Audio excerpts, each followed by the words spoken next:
ոչ մի մաս չի վերցվել, ոչ մի ադրբեջանցի Հայաստանի Հանրապետության սահմանից ներս չի մտել։ Մենք միջոցներ ենք ձեռնարկել Սյունիքի անվտանգությունը ապահովելու համար։ Այս գործողությամբ, այս որոշմամբ ոչ թե Սյունիքի համար սպառնալիք է ստեղծվել, այլ ապահովել եւ երաշխավորվել է Սյունիքի անվտանգությունը։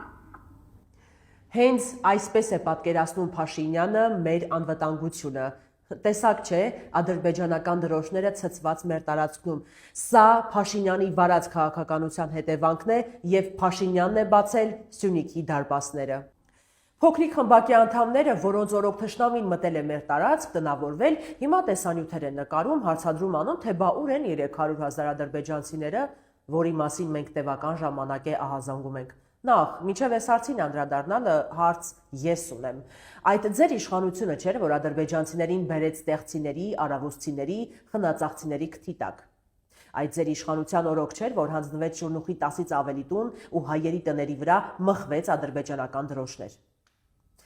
Այդ ձեր իշխանությունը չէր, որ ադրբեջանցիներին բերեց Սև լիճ։ Այդ ձեր բերած ադրբեջանցիները չեն, որ դիտարկում են Հանդի գերեզմանատունը, Կապանի օդակայանից Կապանը, Քաչալսարից Գորիսը։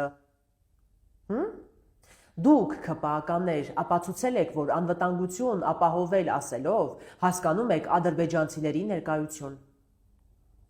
Հիմա ասում եք, ուր են մեր ասած 300,000 ադրբեջանցիները։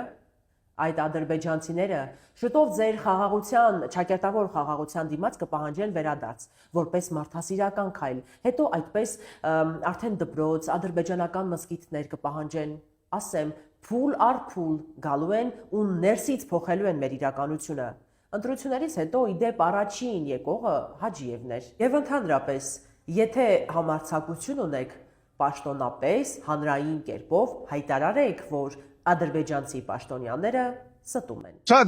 Խոսքը պարզապես արևմտյան Ադրբեջան, մեր հողեր վերադառնալու, այնտեղ ապրելու, մեր հայրենական օջախներ վերադառնալու եւ այնտեղ մեր կյանքը շարունակելու մասին է։